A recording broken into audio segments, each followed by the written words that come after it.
Picture this, a long, winding road swallowed by darkness. On either side, skeletal trees reach out with twisted branches, their silhouettes like bony fingers against a starless sky. At the stroke of midnight, a thick, unnatural fog rolls in, a silent, creeping tide that blankets everything. Locals whisper that within this fog, time itself seems to bend, and all sound dies. This isn't just a road. It's a place where nightmares are born. This is the story of Route 333, the road of the lost souls. It all started subtly. A few reports of drivers who never made it home, people returning late from parties, long-haul truck drivers on their overnight routes, even some folks who lived just down the road. They all vanished without a trace. The police would find their cars, parked eerily on the shoulder. Sometimes the engine was still running, the headlights cutting through the gloom. The car doors would be wide open, as if the driver had just stepped out for a moment. But they were gone. Personal belongings, wallets, phones, all left behind. It was as if they were simply plucked from reality, leaving only a ghost of their presence behind. The disappearances became more frequent, and a chilling pattern began to emerge. The old-timers in the nearby town started calling it the Hour of the Fog. They swear that every night between 3 and 4 in the morning, a spectral white mist rises from the asphalt. It's not a natural fog.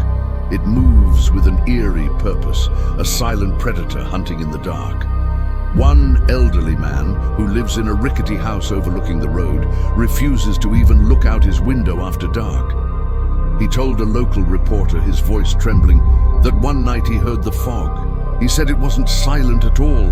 He heard whispers carried on the mist, voices that sounded familiar, calling his name, begging him to come outside. He slammed his shutters closed and has never left his house after sunset since. As investigators and curious journalists dug deeper, they uncovered a disturbing detail. The cursed stretch of road runs directly parallel to an ancient, forgotten cemetery. The graveyard has been abandoned for decades, ever since a mysterious fire swept through it back in the 1950s, destroying the small chapel and charring the headstones. Now it's just a field of leaning, weathered stones, half swallowed by weeds.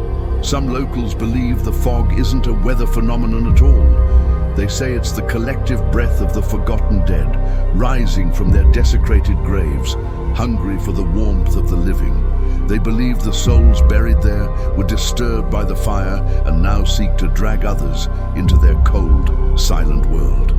The police files on the disappearances are filled with chilling fragments.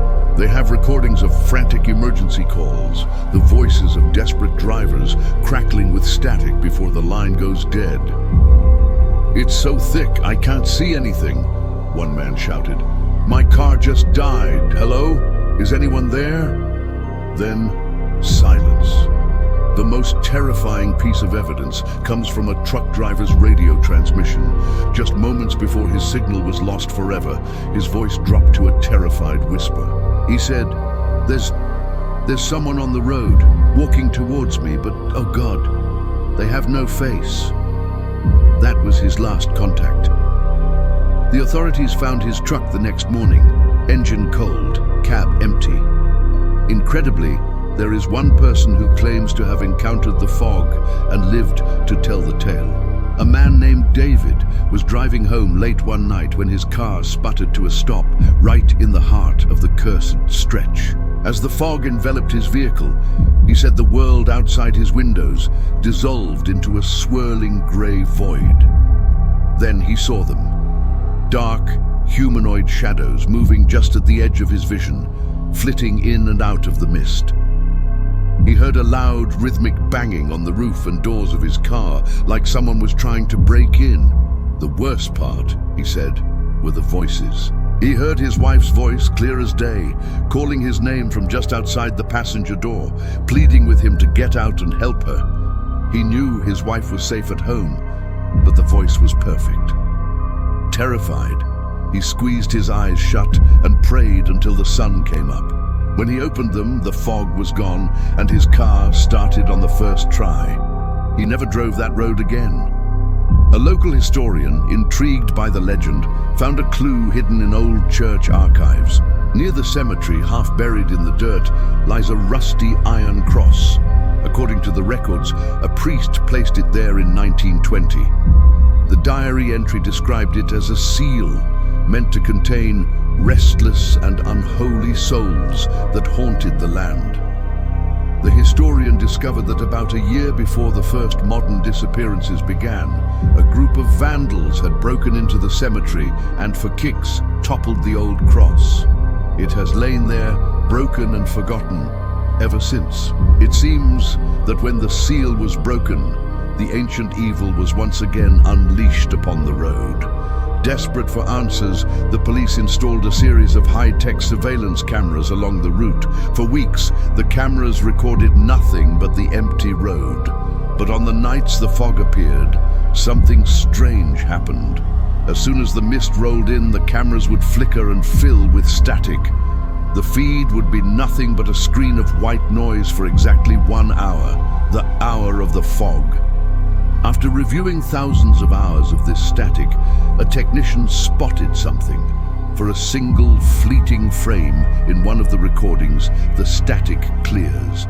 And in that split second, the clear image of a woman's silhouette is visible. She's standing in the middle of the road, staring directly into the camera lens, before the image is swallowed by static once more. No one knows who she is. The historian's research led to an even darker discovery. Long before the cemetery, long before the road was even a dirt path, the land was considered sacred ground by ancient pre-colonial tribes. They used the area for powerful rituals, ceremonies that were said to blur the lines between worlds. The historian found texts describing a sacrificial ritual designed to open a gateway for the ancestors. It's believed that the road wasn't just built near a haunted cemetery, it was paved directly over a spiritual doorway. The fog, he theorizes, isn't just a mist. It's the portal itself, opening between 3 and 4 in the morning, a gateway between the world of the living and the realm of the dead, activated by a forgotten ancient pact.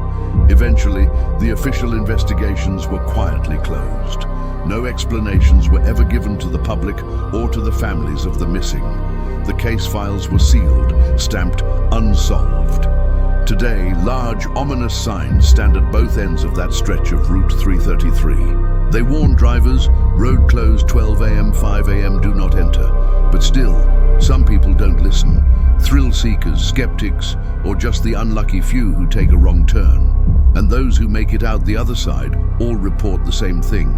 They say that when you drive through that unnatural silence, if you turn off your radio and roll down your windows, you can hear them. Faint whispers on the wind, carried out of the woods and from the fog itself, calling your name. Thanks for watching this deep dive into one of America's most haunted roads. If you have stories about a cursed place near you, share them in the comments below. And don't forget to like this video and subscribe for more chilling tales from the dark side of history. Stay safe out there.